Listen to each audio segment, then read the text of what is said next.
paih helai hian helai zon vel hian ka ko na zon ta thata ni di ta khop mar hu mo to la di la zon ta clear to le ngai thatu song song te in savine voin march ni som ni panga kum sang ni le som ni paruk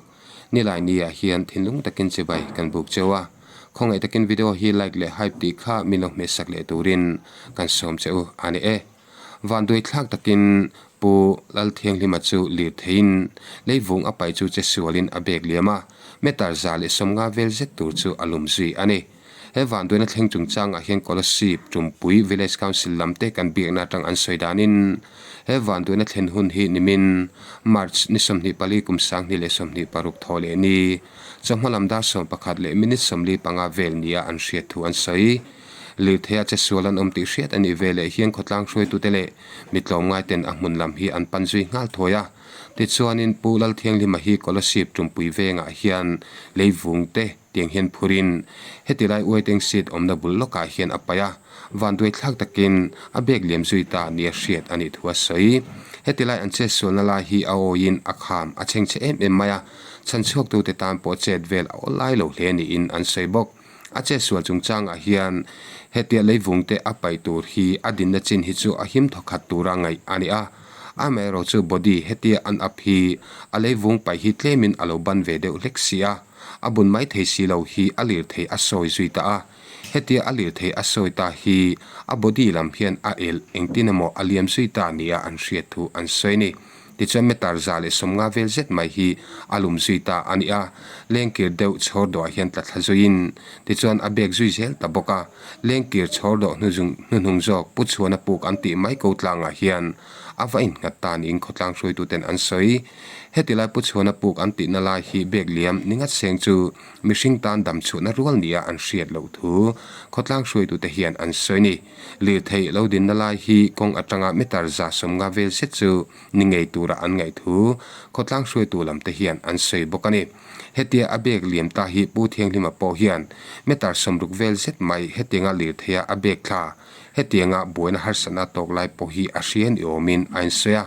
amai ro chu heta tang hi chon engma chiang takin a hrezui talo ani lir thei hian ko chhor do sang taka hian atlak thlak puya ti chuan lir thei hi ding mai lovin abek zui zel ta boxia ti chuan chhor do hnunung jok sang tak mai ko tlanga hian avein ngata ani heta hin khotlang hroi tu te chuan lir thei hi asang thal zongin awma ti chuan pu thiang hima hi atop rak thlengin lir thei hianin anuk liam alum puita ani thu an soi ti chuan harsa tak chungin chhanchhuah na thok tu te po hetilai oile kham chhordo tak mai hian hruisen te mangin an chok thlazuita ani pu thiang hima hi lir thei chunga hian alo uma harsa tak chungin mitlong mai mi huai sen te hian lir the tang hian an la chuak zuita ani ti chuan hruisen mangte stretcher mangten thei angin tiang hian liam pui tur hi lak chu na tho ani zuita a chon hulam dar khat le achan ve vela kong pui hi anin thlen fel thei nian hriat thu an soi ti chuanin scholarship hospital lampan pui ani a pon lam mu thia chuan apan vel ru hi atliek ngei ni an hriat thu khotlang hroi tu ten an sei bok ti chuan aizolama ani hi rifar ani tak thule kalpui ani tak thu min sila tin pu thiang lima hi scholarship veng thar isa cheng le khosa ani thule nupui fanau nei ani thu khotlang hroi tu te hian min lo hril ani van doina thleng rau rawa awan nei thlak le ni an hriat thu an soya alumna te athuya tin oi kham chhordo tak tak ani chungin hetiang khianin muwa dam taka lak chu ani thei hi ro pui lo mom anti tak je thu an soya thataka dam chole ngei turin du sana po an hlan thu min lo hril bok ani ti chuan scholarship tumpui village council lamin an soidanin hetila hi leivung pai phal lo ani a village council ang pon thu chu an lo siam to thu an soi amaro chu mi chel van do na to lain heteng lo sei chem kha chi berni an hriat lo thu min lo hrila amaro chu hetila hi leivung pai phal ani to lo thu min lo puan za sakte te in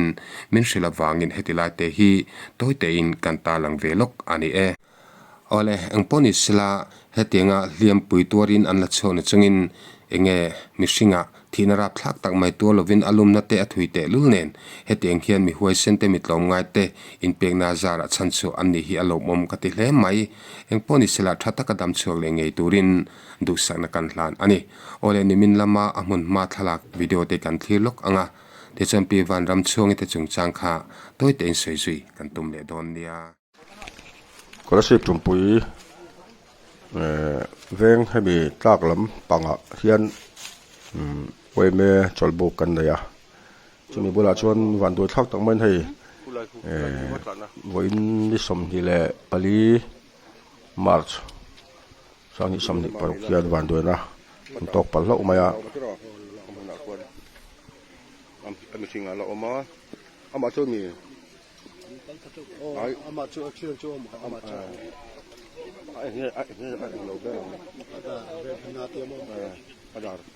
mà gì là lẽ bài bồi lẽ mấy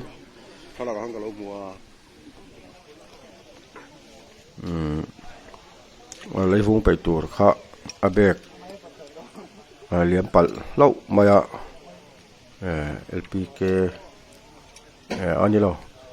407 nín cả gì à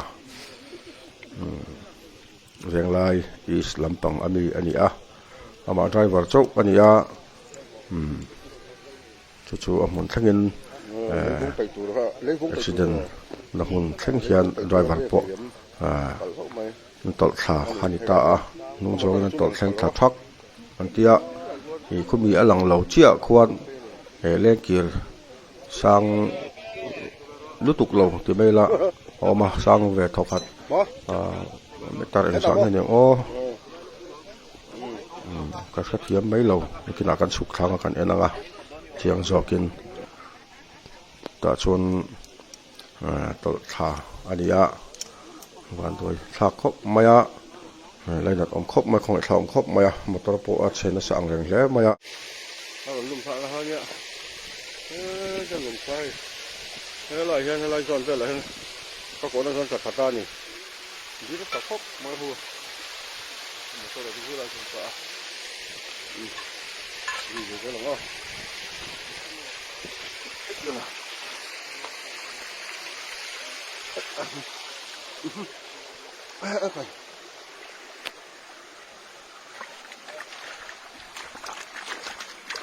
cái con đá rồi to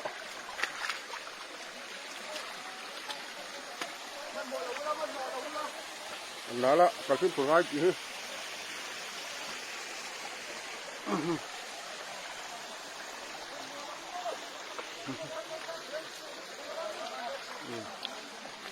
giờ nó thành hình tới đây về đi cái lá cả là cái lẩu em mày à cái con lẩu mình là lẩu thêm tới đây vàoนี่แหละที่กองคุยพันอีกต่อไม่อยากกองole kha video lam kan mu the chunia tuna chuanin pi vanram chuangile zk biker sungchang kha toi te in seizui kan tu le deuhlek ani engponi sala nimin lama khan comment sa khan youtuber india on big le tan song ne thu sei kha chu amoi lo hle mai ti kha comment sa oma aro pui alom om kati le maya mi in be sinapo asang le ti kan hriat hian thinlung takin lom thu kan seini chuti rual ero chuan ka seita ka in ke pohan chiang takin ka sein kan hria pi vanram chuang hi full support kan pe ni ti la kha kan seini engponi sala ni an chungchang hi video tum ni tum thum lai chu ka da chuak ta hialing ka hria tun chuma hian engwanga he video hi ron siam le nge kan ni ti kan hriat hina turin he hi in thlok te ang comment a close min ti tu tar che hot deule offense hi social media world a hian mi hoizim falwa mol falwa ani tar che hot deuh mai le tin offense so te ka social media wala hianin mi mol falwa te tin chu mai ba ka chuanin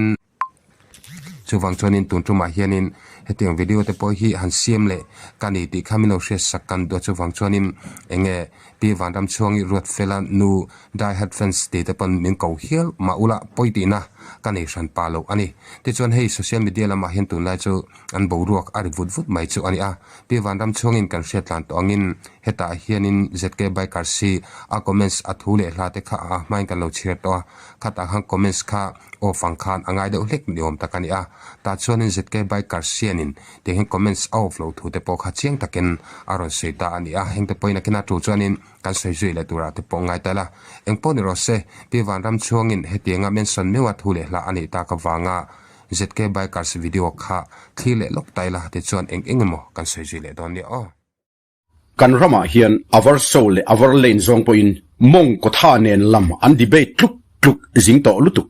nima sela kan ham tan eng thil ro pui ma an debate chuak ngai lo a hut zong le a huo zong ni ve lovin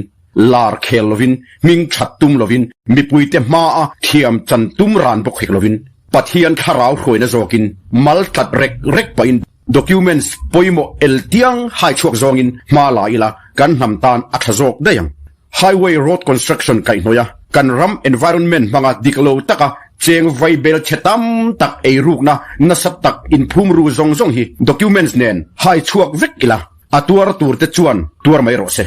chutiang ei rukna in thup zong chu kan lep se vek anga tin chutiang ei rukna lo om zel turpo kan no ping mak to don ani ram hilal pata ani leivung thingle mau zong nen hian chu wangin environment hi sum siam nan man athiang lo ei ruk athiang lo ei ru chuan lalpa ta an ei ruk sakti na ani mai zoram leilung le achunga thilom zong te hi lalpa ta vek ani wangin hei hi kul chung mumang effect ani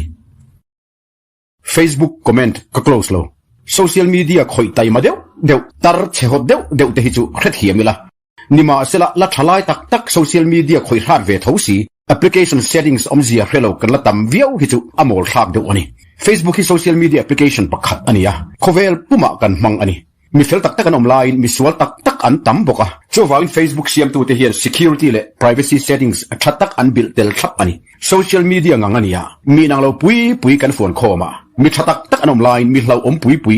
mi bum tu ringot zongte engama ma ami poisoi khe mi alote mi mal tak po mi za pa na nei reng lo trong kam bol hlo le ta hol tak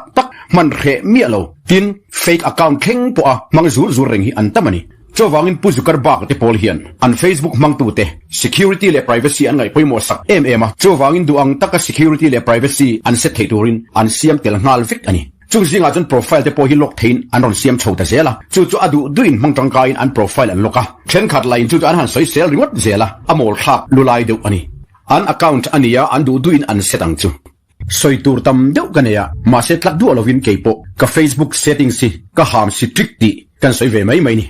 hei tu na hian screenshot karonda chuaka friends ka du tam lo khop maya zanni somsari pani lek kanei ve tratani hut le huo ti te tam te hi kangai sanglo tin lam tang hi ka zongai mi alo mal tat thang kania mal din zel mai ka du danani nima sela chutiang kani renglaya min support du tu apiang ero chu lom takin kalopom thin ani social media hian fake account le ril ru chu deu an tam wangin friends nei duwa ka du lowa chutiang bok chuan like tunga te comment nga te share nga te kangai sang lo khop mai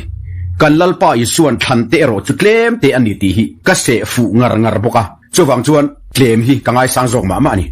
like share comment le friends nga ti vel hi chu tul ka ti lo ber te jinga mi ani adu chon ka pin post si share ula in hat hiam mayang chowangin ka wala hian amman na jong le fake account real suan kwal tak comment ka phallo ka account ni ka thu ni ka ham si trick ka ti kha chowangin Facebook nei tu te setting siam dan mangtang kain ka friend list nei ve chun claim te comment thein ka set ani mai comment ka close ngai lo hrim atira tang khan voi khatma comment ka close down lo comment a close adoi zep minti tu te hian hei hero se comment ka close lo tin Facebook le YouTube pa hian ka thule el hangai thatu ten andu hun amin biak po thei reng turin ka phone number 8575 883 775 katar lang nge chin doi zep ni ila ka phone number hi social media ka pholang haulawang hetianga mani YouTube channel le Facebook a mani phone number pholang reng hi chu anwang khopang eng ma hrelowa comment a close min ti tu tar che hot deule offense hi social media world a hian mi hoizim falwa mol falwa ani ka post comment du chu ka friendly sa an omangai ti na ani mai nima sela tar che hot deu ero chu ka friendly sa a omve ka phallo anasa e mai hlau ole masabera kan seidu chuni social media privacy Facebook lam pangchung changa ro seide khachu adik leng maya hetinga kan wala te kan post sang chi te hi publica da in kan thiente kan friendly summit sauten an comments theitur khan ada the an mu theitur pon ada the ni ti chu tuin kan hain kan jing lova khatiang shelo hul khachu social media wala cheng ve ta i ka chuan kan ommeu pon kan shelo te chon lo omma na le engponi sela ni hetilai kan seidu point pakhata karil lo lang chama pokhang ka seilang to in kan ria hetiang case mi ming che thina tur ani emo farisai anga input hina ang lek lek chi te huaisen tak pa huaisen tak kan e ti awanga posa heching in ti awanga poste ani nga chonin conference te chawina an comments te kha mi huaisen thomno ni in kan heche lawa chuwang chonin kan post chan te tin an mani kan fa tek ten enge an ngai dan an thlir dan le enge ke an pen chan ti te an ron se fi ve thina turata le tin thudik jog nia an manin an ngai te pon ron talan ve thina turata na comments lo tan ona kha mi huaisen tak ti om tak chuni in kan sia patling takin khateng khan ram le nam an ve na chungchang ate thil dik tok lo ni an hriat an muang chi te an ta langam ani chon comments po kha enna tak taka trolna le dem ang chi te po khating kha dongam turin an huaisen tura ke chon kangai thata chuwang chon comments khatinga thule hla an post ngam ve I to amai ro chu an thian te chawina an comments thei tura da ang chi omani chonin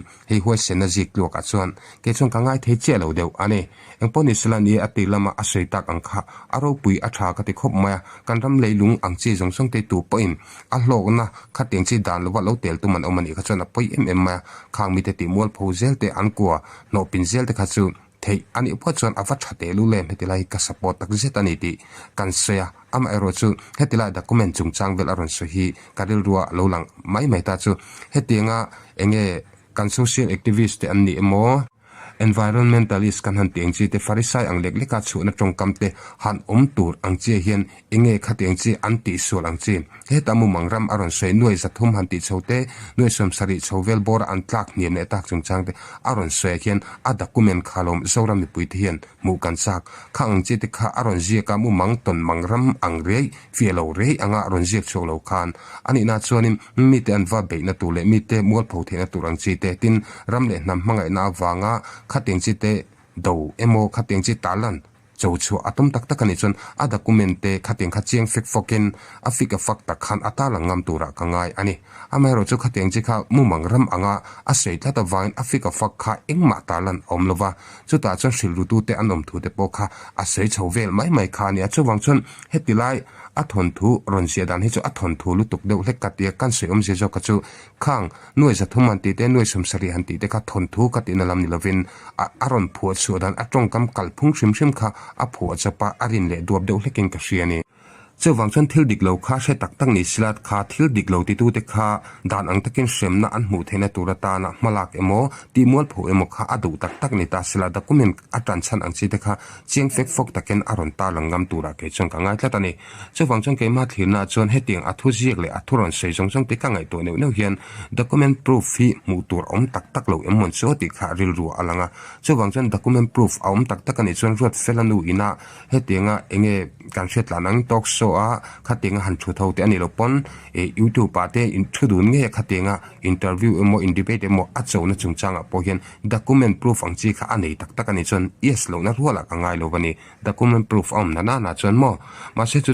tun thuma point ro felanun open letter manga hetinga chona tongkam dia ngai the atalan chungchanga te tin chu ba mai ba kan private ava biak na asin lo chungchang a soina nge po hian ani na taka chuanin zetke by karsen document proof thatak tak transan puitling takha ani phochoni ke chon chana tongkam asiam tura kangaya amai ro chu heteng ani chung po hian a video clip ron ti chu hian rot felanu ina heteng aron challenge nang chi hi a chana tak tak emo tinalo yes emo ai atina mo hi mutor om tlat loving ka sheve thlatani chawang chuanin enge pi vandam chung ming thana te kan ram le nam ta na thile thau pola alo che chhuah to na heng a ming thatna za zo tum hian lar a khel ve mai hianin ke chung ka ngai de ulekani ten chu mai pela ma chon kan rama hin poi ka ti le ten om khat em thin chu hei kan YouTuber ka thian te tam tak po hi trandi kon lam nei mi lawang hian an sei na sakhop ma heng hi neutral takatanga lo thlir wang hi chon an on lam hi hriat ani e video an don upload thina ka lo thlir wang thina in la neutral YouTuber ka thian te theng khatero chu an postin dan le an tongkam an video ron upload thina tang hian congress mi le sani ti hriat ngoi MNF mi le sani ti hriat ngoi ZPM mi le sani ti hriat ngoi hian om tlat chu thlir thang te chuan in thlir sang ve nal theng karing tun tuma po hian an YouTube channel hi chhanchhuah du ta ni ila congress lamtang YouTuber min ka soinal thayang MNF lamtang YouTuber ka soinal thayang chu teng bokin ZPM lamtang YouTuber ka soinal nal thing karing kan soi sual tamin karing lo an tong kam le an thu se te jon neutral in ti ema kan ram le nam ta na thil tha kan du an ti tlang veka amero chu khati an thuron ti le an tong kam man te an video upload thina hian side lam on bi khatiang khan nei ni ti hi hai rual ani lova engpon ni sla kha kha chu an right ani a chu wang chon kan sel phak po a om chong lo ani chu wang chonin zk bikers po hi kema lo thlir ve wang na tang hi chuanin eng politics tuinu beram ho chon a hleu kol ve emon cho ti hi karil ruwa chuan omani kul pon monitoring atia kul sunga aum lai atangin tikhan akal chuka ta chonin kan hriat la nangin Mizoram sarkar hnuai contract impact dan dik lo lu tuk te pokha aron au chok pi ma a tha angreng khop mai kalotia